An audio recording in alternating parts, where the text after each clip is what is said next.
గణేష్ గారు, ఉదయ్ గారు, అజయ్ గారు, రమేష్, ఈ స్క్రీన్ మీద మిగిలిన పెద్దలందరికీ, ముఖ్యంగా జనసైనికులకి, వీర మహిళలకి, నాయకులకి హృదయపూర్వక ధన్యవాదాలు. 2024 సంవత్సరంలో రాక్షస పరిపాలన సాగించే ఈ దుర్మార్గపు జగన్ ప్రభుత్వాన్ని జనసేన, టీడీపీ, బీజేపీ అలయన్స్ తుంగలోకి తొక్కబోతుంది. అలయన్స్ ప్రభుత్వం చాలా భారీ మెజారిటీ తోటి గెలవబోతున్నాం. ఇది గుర్తుపెట్టుకోండి. ఆల్రెడీ జరుగుతున్నది ఏంటంటే, మీరు ఎవరైనా పొలాలు కొనుక్కోవాలన్నా, ఒక 100 గజాలు ఇల్లు కొనుక్కోవాలన్నా మీరు సంతకం పెట్టి దస్తావేజులు ఇంటికి తెచ్చుకుంటే అది లేదు. మీ వివరాలు రిజిస్టర్ ఆఫీసులో ఉండవు. ఇది ఒక గవర్నమెంట్ అండర్లో ఉంటాయి. మీకు ఓన్లీ ఒక తెల్ల కాగితం ఇస్తారు. త్వరలోనే ఎవరెవరికైతే ఇంట్లో ఆస్తులు ఉన్నాయో, దస్తావేజులు ఉన్నాయో అవన్నీ గవర్నమెంట్ పికప్ తీసేసుకొని వాళ్ళ కింద ఉంటాయి. మీకు డమ్మీ కాపీలు ఉంటాయి. ఎప్పుడైనా మనకు డబ్బు అవసరం వచ్చి ఒక పిల్లల గురించో ఇంకోళ్ళ గురించో మనం ఏదైనా తనఖా పెట్టుకోవాలంటే 100 రకాల ప్రాసెస్ ఈ లోపుగా పుణ్యకాల కాస్త గడిచిపోతుంది. అదేవిధంగా వీళ్ళు ఇలా దాచిపెట్టినటువంటి ఈ దస్తావేజుల్ని అడ్డం పెట్టి రాష్ట్రానికి వాళ్ళు అనుకున్నటువంటి ప్రోగ్రాంకు తనఖా పెట్టి తేయాలని గ్యారంటీ ఏంటి? ఆల్రెడీ మీలో ప్రతి ఒక్కళ్ళ వివరాలు, మీరు పొద్దున్న లేస్తే ఎక్కడ ఉంటారు, ఏం చేస్తారు, ఎలా ఉంటారనేది ప్రతి ఒక్క వివరం అక్కడ ఆల్రెడీ హైదరాబాద్లో నానక్రామగూడలో నిక్షిప్తమైంది. మా వివరాలు తీసేయండి, మా పబ్లిక్. మీరు ఎవరైనా సరే పొద్దున్న లేస్తే ఎక్కడికి వెళ్తారు, ఏం చేస్తారు, లేకపోతే మీ వ్యక్తిగతమైన గోప్యమైన సమాచారం ఏంటి, అది బయటకు తెలిస్తే మీకు నచ్చుదండి. Do like it? ఇలాంటి దుర్మార్గుడైనటువంటి జగన్మోహన్ రెడ్డి లాంటి ప్రభుత్వాన్ని కిందకి దించకపోతే మీ బిడ్డలకు కానీ, మీ పెరిగినటువంటి పిల్లలకు కానీ భవిష్యత్తు లేదు. ఎక్కడైనా ఒక పరిశ్రమను స్థాపించారంటే, ఇక్కడ ఒక ఇండస్ట్రీ, ఒక వ్యాపార సంస్థ, ఏదో వాళ్ళకి నచ్చిన వ్యాపార సంస్థలు వాళ్ళకి లాభం కలిగించే తప్ప ప్రజలకు ఉపయోగపడేటువంటి ఒక ఇండస్ట్రీ తెచ్చారని తేలా. ఇవాళ చెప్తున్నారు, ఇవాళ చాలామంది పెద్దవాళ్ళు ఉన్నారు, మీ యంగ్స్టర్స్ ఉన్నారు, మీకు ఉద్యోగం కావాలి కదా. చదువు అయిపోయిన తర్వాత ఇంకా అమ్మా నాన్న మీదే ఆధారపడి బతకాలన్న కోరిక ఏ కుర్రాడికైనా, ఏ అమ్మాయికైనా ఉంటుందా? నేను వ్యక్తిగతంగా ఒక జాబ్ సంపాదించుకొని నా తల్లిదండ్రులకు తోడుగా నిలబడాలి అనే ఆలోచన ఉంటుంది కదా. వాళ్ళకి ఉద్యోగాలు లేవు, నో ఎంప్లాయ్మెంట్. ఎస్పెషల్లీ ఎటువంటి అడ్వాంటేజ్ లేని వాళ్ళు, మధ్య తరగతి కుటుంబీకులు, మధ్య తరగతి వాళ్ళు మరీ దారుణంగా నలిగిపోతున్నారు. మధ్య తరగతిని నిర్లక్ష్యం చేసినంత దారుణంగా ఏ ప్రభుత్వమైనా మధ్యతరగతి వాళ్ళని నిర్లక్ష్యం చేసింది. మధ్యతరగతి వాళ్ళు మేల్కోవాలి. ఎందుకంటే మధ్యతరగతి వాళ్ళకి అతి దారుణ కష్టాలు తెలుసు. ఏదో కొంచెం మిగతా బాగా ఆర్థికంగా చిక్కుకునే వాళ్ళకంటే ఒక బెటర్ కండిషన్ ఉంటుంది. మీరందరూ మేల్కోవాల్సిందే. మధ్యతరగతి వాళ్ళు మేల్కొని ఈ జగన్మోహన్ రెడ్డి వాడు బుద్ధి చెప్పండి. ఇక్కడ మీకు దాడిశెట్టి రాజా అనేవాడేగా, మీకు అతను చేస్తున్నటువంటి క్రైమ్ ఏంటో మీ అందరికీ తెలుసు. నేను వెళ్ళిన తర్వాత అతని గురించి చెప్పండి. ఏ టైప్ ఆఫ్ క్రైమ్స్ చేయకూడదు, ఆ టైప్ ఆఫ్ క్రైమ్స్ చేశారు. మీరు దాడిశెట్టి రాజా అనే వాడిని తుంగలోకి తొక్కకపోతే చాలా తప్పు చేసిన వాళ్ళు అయిపోతారమ్మా. ఎందుకంటే వీడు ఇంతవరకు మీకు ఏం ఉపయోగపడ్డాడో చెప్పండి. మాట్లాడితే ప్రభుత్వ పథకాలు ఇస్తున్నాం, ఫ్రీ పథకాలు ఇస్తున్నాం, రెస్పెక్ట్ చేస్తాం, ఎవరైనా ఇవ్వాల్సిందే, వీటిని ఇవ్వట్లేదు. ఇది మన రాజ్యాంగంలో ఆదేశిక సూత్రాల్లో ప్రజలకి నిధులు, వాళ్ళ యొక్క ప్రయోజనం పొందడానికి, వాళ్ళు ఆర్థికంగా పెరగడానికి ఇవ్వాలని రూల్ ఉంది. ఇలా సొంతంగా ఇవ్వట్లా. ఇవాళ ప్రజలకిచ్చే ప్రతి పథకం జగన్మోహన్ రెడ్డి వాళ్ళ నాన్నగారి నుంచో వాళ్ళ తాతగారి నుంచో తీసుకొచ్చి మీకు ఇవ్వట్లా. మీరందరూ కప్పం కట్టుపోయి, మీరందరూ పన్నులు కట్టి, అలాగే సెంట్రల్ గవర్నమెంట్ ఇచ్చిన ఫండ్స్ అన్నీ తీసుకుని పేరు పెట్టు తిరుగుతున్నారు. కనీసం ప్రజలకి మినిమం డెవలప్మెంటు, మినిమం రిక్వైర్మెంట్ అట్లా పథకాలు ఇది ఇస్తున్నారు కదా. చాలామంది అడిగారు, మీరేం పథకాలు ఇస్తారు, మీరు ఎంతవరకు చేస్తారని. ఇతను ఇచ్చిన పథకాల కన్నా బెస్ట్ పథకాలు మేము ఇవ్వగలుగుతాం, ఇస్తాం, పేరు మార్చారు. మీకు ఒక విషయం చెప్తాను. బేసిక్గా ఏ ప్రభుత్వం అయినా సరే రూల్ ఏంటంటే మౌలిక సదుపాయాలు, సరైన రోడ్లు, మురుగునీటి పారుదల సదుపాయం, డ్రింకింగ్ వాటరు, తర్వాత ప్రజల ఆరోగ్యం, విద్య, వైద్యం ఇవన్నీ ఫ్రీగా ఇచ్చి తీరాలి. అమ్మ ఓడిస్తున్నావు, నాన్న ఓడిస్తున్నావు, ఎందుకు ఇవ్వాలి, ఇచ్చి తీరాలి. నువ్వు కుటుంబం మొత్తానికి ఇస్తానని చెప్పి అధికారం రాగానే ఒక్కరికి ఇస్తాడా? భార్యాభర్తలిద్దరూ 60 ఏళ్ళు దాటిన తర్వాత ఏదో నాకు పెన్షన్ డబ్బు వస్తుంది, నీకు ఒక 3,000, 2,000, నాకు ఒక 3,000 వస్తుంది, 6,000 తోటి మనం గుట్టుగా బతుకుతాం, పిల్లలు మనకి సహాయం చేసినా చేయకపోయినా అన్న అని అనుకున్నటువంటి ఫ్యామిలీలో మీ ఇద్దరికేమో ఒకరికి ఇస్తాం. ఇది ఎలా ఉంటుందంటే కండిషన్స్ అప్లై అని ఒక బుక్ ఉంటుంది అన్నమాట. అది ఎవరు చదవం.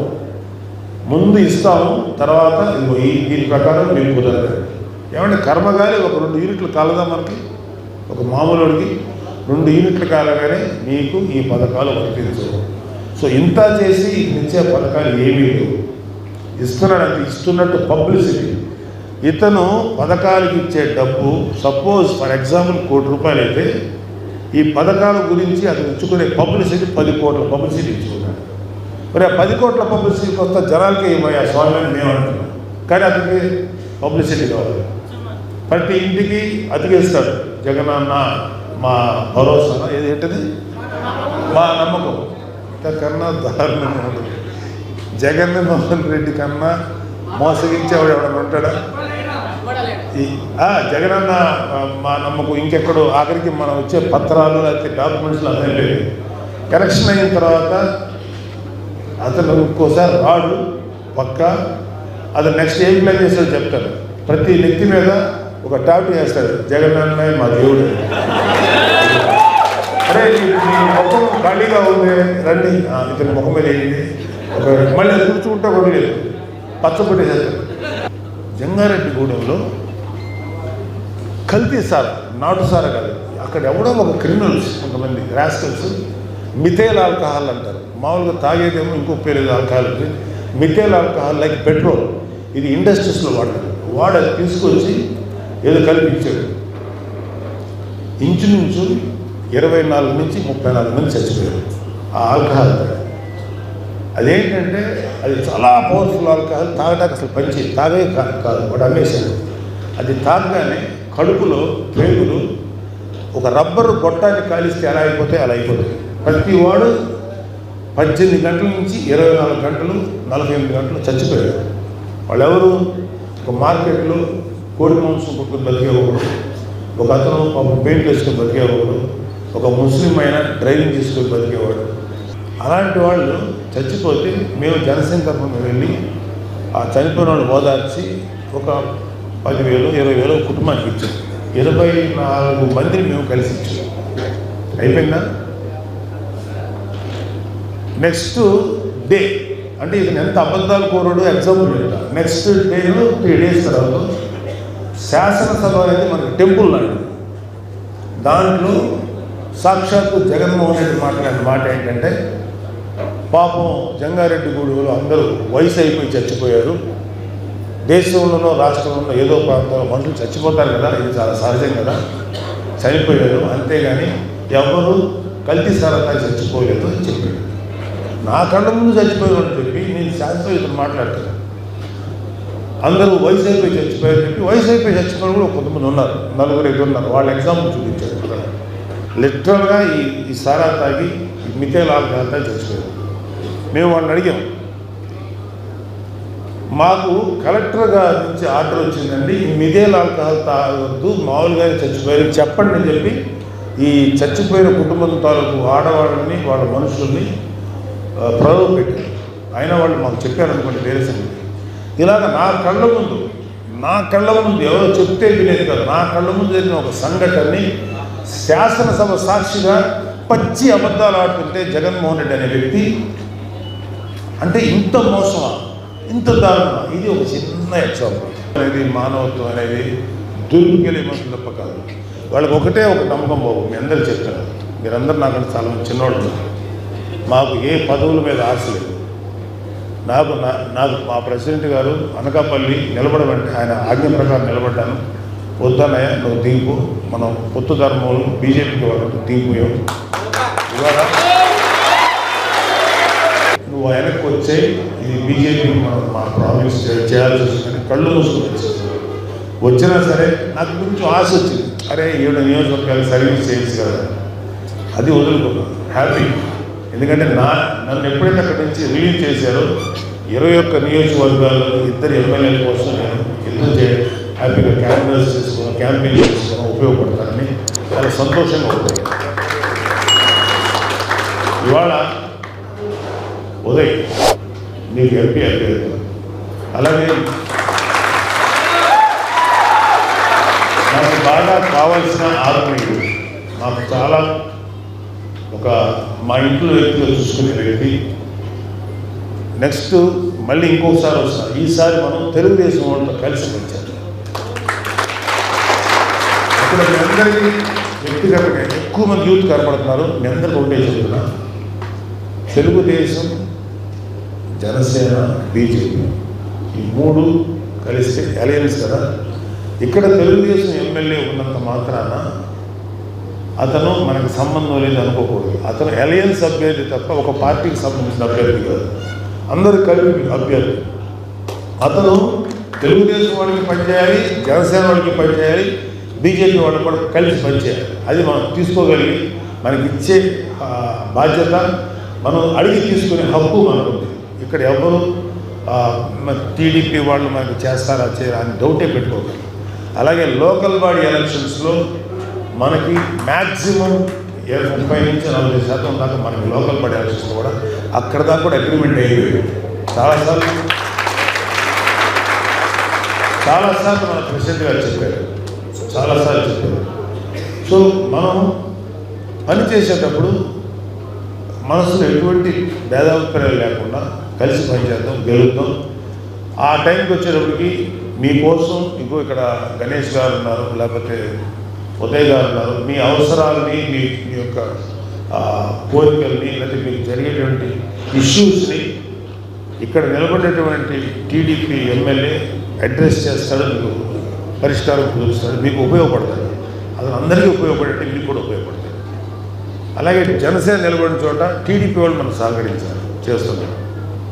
ఇది ఇంకా మీరు చాలా షేర్ చేసుకోవాలని నా బాధల్లో ఏంటంటే ఈ ప్రభుత్వాన్ని గద్దెదించాలి, ఖచ్చితంగా దించారు. ఎవరికి ఉపయోగపడలేదు. కొంతమంది ముస్లిం మతస్థులు జగన్ అని చాలా ఇదవుతారు. చాలామంది అంటే కొంతమంది ఉన్నారు, వాళ్ళు ఏంటంటే మాకు ఏదో చేస్తాడు, వాళ్ళకు కూడా ఏం చేయాలి చెప్పండి.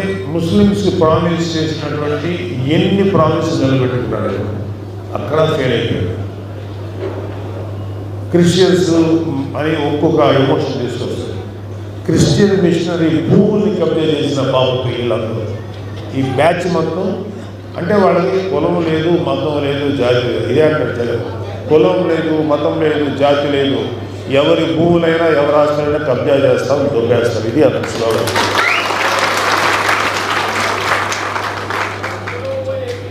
దయచేసి మీరు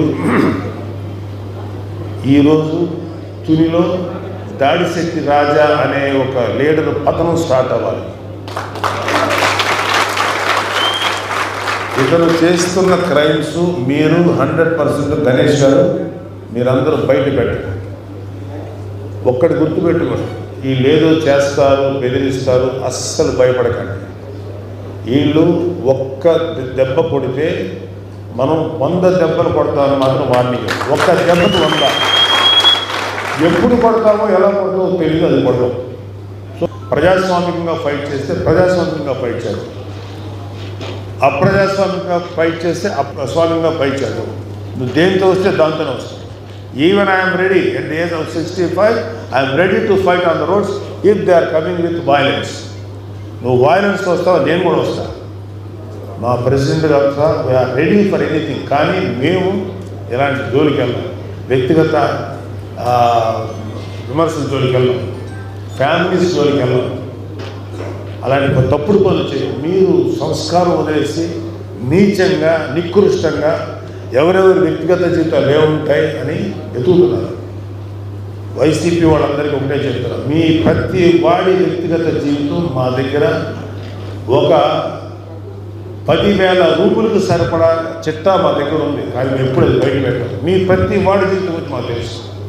నేను ఇప్పుడు ఇండిపెండెంట్ పేర్లు కూడా చెప్పాను, ఇండిపెండెంట్ నేమ్స్ ఉన్నాయి, ఆల్రెడీ బయటకు వచ్చేసి అది చెప్పడం నా సంస్కారం కాదు. నాకు సంస్కారం ఉంది, మా ప్రెసిడెంట్ గారు మాకు నేర్పించిన సంస్కారం ఉంది. వ్యక్తిగత జీవితాలు జోలికి వెళ్ళదు, దాన్ని మేము రెస్పెక్ట్ ఇస్తాం. సో ఈ దాడిశెట్టి రాజా పవన్ కళ్యాణ్ గురించి ఎన్ని మాటలు మాట్లాడాడో మా దగ్గర ఇష్టం. ఈ దాడిశెట్టి రాజా ఇతని యొక్క గోండాయిజం, ఇతని రౌడీయిజం, ఇతని వాయలెన్స్, ఇతని ప్రజలు భయపెట్టే విధానం ఎవ్రీథింగ్ నోట్ చేసుకున్నాం. ప్రతిదీ మా దగ్గర ఉంది. జనసేనని, టీడీపీని, బీజేపీ అలయన్స్ గెలిపించే తీరాలి. లేదు అనుకున్నారా, మీ జీవితాల్లో మాత్రం మన ఒంటి మీద వైసీపీ ముద్రలు ఉంటాయి, మన ఆస్తులన్నీ జగన్ గారి ఆధీనంలో ఉంటాయి, మన జీవితాలన్నీ ఆధీనంలో ఉంటాయి, మన పిల్లల లైఫ్ అంతా వాళ్ళ చేతిలో ఉంటుంది, మన భవిష్యత్తు వాళ్ళ చేతిలో ఉంటుంది. కావలసినప్పుడు కావలసినంత వరకు అమ్మేసుకొని తింటూ ఉంటారు. మనం మాత్రం జీవోత్సవాల్లో బతకాల్సి వస్తుంది. కాబట్టి ఇలాంటి పరిస్థితి తెచ్చుకోకండి. మనస్ఫూర్తిగా మీ మీద ప్రేమతోనే చెప్తున్నాం, మీ బిడ్డల మీద ప్రేమతో చెప్తున్నాం. సో మన ఉదయ్ గారిని బ్రహ్మాండంగా గెలిపించండి.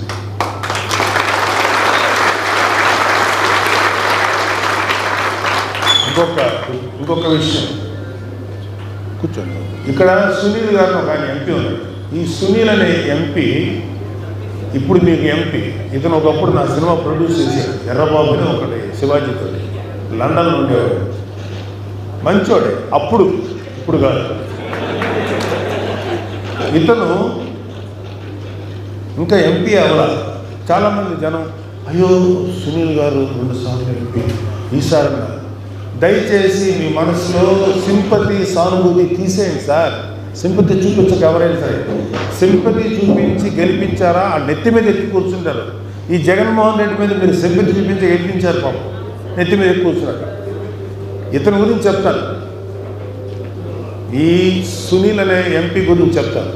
ఇప్పుడు నేను పిఠాపురం నుంచి నాకు వచ్చిన ఇన్ఫర్మేషన్ ఏంటంటే, మట్టి అమ్ముకుంటున్నాడు ఇతను. మట్టి రోజుకి, సంవత్సరానికి దాదాపు ఈ రెండు సంవత్సరాల్లో దాదాపు 300 కోట్ల రూపాయల మట్టిని అవినీతి చేశాడు, మట్టి దగ్గర సంపాదించాడు సునీల్. ఇంకా అతను ఎంపీఏ కాదా, కేవలం అధికార పార్టీలో నిలబడి ఓడిపోయేటువంటి ఒక క్యాండిడేట్, ఎంపీఏ కాదా. ఇక అతను ఎంపీ అయితే ఏమవుతుందో చూడండి. చాలా చాలా డేంజరస్ పర్సన్. అతను గెలిపించదు. అతను అడుగు ఎక్కడ పెడితే అది నాశనం. కరెక్ట్ పర్సన్ కాదు. అతను మంచోడు కూడా కాదు. ముఖానికి నవ్వు పులుముకొని మాట్లాడినంత మంచోడు కాదు. నాకు బాగా తెలుసు. అతను ఇప్పుడు కాదు, 15 ఏళ్ళ నుంచి 16-17 ఏళ్ళ నుంచి పరిచయం. అప్పుడే ఇతను తేడా అనిపించింది నాకు. ఇతను నవ్వినంత, చిరునవ్వుగా నవ్వుతూ చెప్పినంత మంచోడు కాదు. దయచేసి అతన్ని ఒక కంట కనిపెట్టుండండి. మీరు అతను ఎన్ని అక్రమాలు చేసామో మేము బయటపడతాం.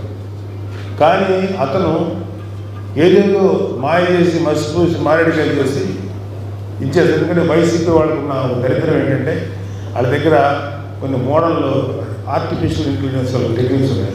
దాంతో ఎవరినైనా సరే ఏదైనా చేయగలరు. దయచేసి వైసీపీ వాళ్ళ ట్రాప్లో ఉంటుంది. ఉదయ్ కనుక ఎంపీ అయిన తర్వాత పనిచేయకపోతే నేను స్పెషల్గా ఒక టోల్ ఫ్రీ నెంబర్స్లో రిపోర్ట్ చేయండి, మీ వాడు సరిగా పని చేయట్లేదు.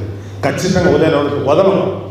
ఎందుకంటే మేము పెట్టిన తర్వాత మన జనసేన తరఫున మనం పెట్టిన ఒక ఎంపీ సరిగా పనిచేయకపోతే మాకు కూడా బాధ్యత. చాలా తీవ్రమైన చర్యలు తీసుకుంటాం. మాకు మొహమాటం కూడా లేదు. దమ్ముంటే జగన్మోహన్ రెడ్డిని చెప్పాలని మీ ఎంపీలు సరిగా పనిచేయట్లేదు, ఇంత దుర్మార్గం చేస్తున్నారు, ఏం అడుగుతున్నారు అడగండి. అడగదు. అక్కడి నుంచి ఎంత కలెక్షన్ వచ్చింది, ఓకే కట్టేశారా, ఇంత వచ్చిందా, వెరీ గుడ్. ఎందుకు ఇవ్వలేదు నువ్వు, వెరీ గుడ్. ఇది వాళ్ళ టార్గెట్. వాళ్ళ టార్గెట్ ఎంత డబ్బు సంపాదించావు. రాష్ట్రం సర్వనాశనం అయిపోయిన పర్లేదు. గుర్తుపెట్టుకోండి, ఇలాంటి ప్రభుత్వాన్ని సాగనివ్వదు. ఇది జనసేన కోసం, టీడీపీ కోసం, లేదా బీజేపీ కోసం కాదు, మీకోసమే చెప్తాను. మీరు తండ్రిని చూసి ఇతను ఓటేశారు. జగన్మోహన్ రెడ్డి యొక్క తండ్రి వైఎస్ రాజశేఖర రెడ్డి ముఖం చూసి జగన్కి ఓటేశారు. ఈసారి మిమ్మల్ని రిక్వెస్ట్ చేసేది ఏంటంటే మీ పిల్లల ముఖం చూసి పవన్ కళ్యాణ్ ఓటేశారు. వాళ్ళ భవిష్యత్తు ముఖ్యం. వాళ్ళు రోడ్డు మీదకి వెళ్ళి ఆడపిల్ల రోడ్డు మీదకి వెళ్తే ఆ పిల్ల చక్కగా ఇంటికి వసుకోలేదు. ఏమా నీకు మీ అందరికీ భయం ఉంటుందా లేదా? అలాగే ఒక కుర్రోడు ఎక్కడ బయటికి చిన్న ఏదైనా ఇష్యూ ఉంటే ఆ ఇంట్లో వస్తున్నారు, అది పోలీస్ స్టేషన్ తెలియదు. అయితే ఇలాంటి వాళ్ళు ఉన్నారంటే జోకర్స్ వీళ్ళ ప్రభుత్వంలో ఎలాంటి వాళ్ళు ఉన్నారంటే ఒక ఆడపిల్ల మీద అఘాయిత్యం జరిగింది. ఈ ప్రభుత్వంలో ఉండే హోమ్ మినిస్టర్ అంటది ఆడపిల్లలు ఇలాంటి అవడానికి కారణం తల్లిదండ్రులే, తల్లి ముఖ్యంగా కారణం, తల్లి పంపమే. ఇంటి వరకు తల్లి చూసుకుంటుంది, బయటికి వెళ్తే ప్రభుత్వం రక్షించాలి ఆడపిల్లల్ని, మీ బిడ్డలకి తప్ప. ఎందుకంటే మాకు పిల్లలు ఉన్నారు, ఆడపిల్లలు ఉన్నారు, మాకు మా చెల్లెళ్ళు ఉన్నారు. వాళ్ళని మా పెద్ద చెల్లి వాళ్ళకి సంబంధించిన వాళ్ళని చిన్నప్పుడు ఎవరైనా ఇష్యూ చేస్తే మేము అందరినీ కొట్టొచ్చేవాళ్ళం. మా చెల్లెలు ముట్టుకొని సాగుపట్టేసేవాళ్ళం, కట్ చేసి.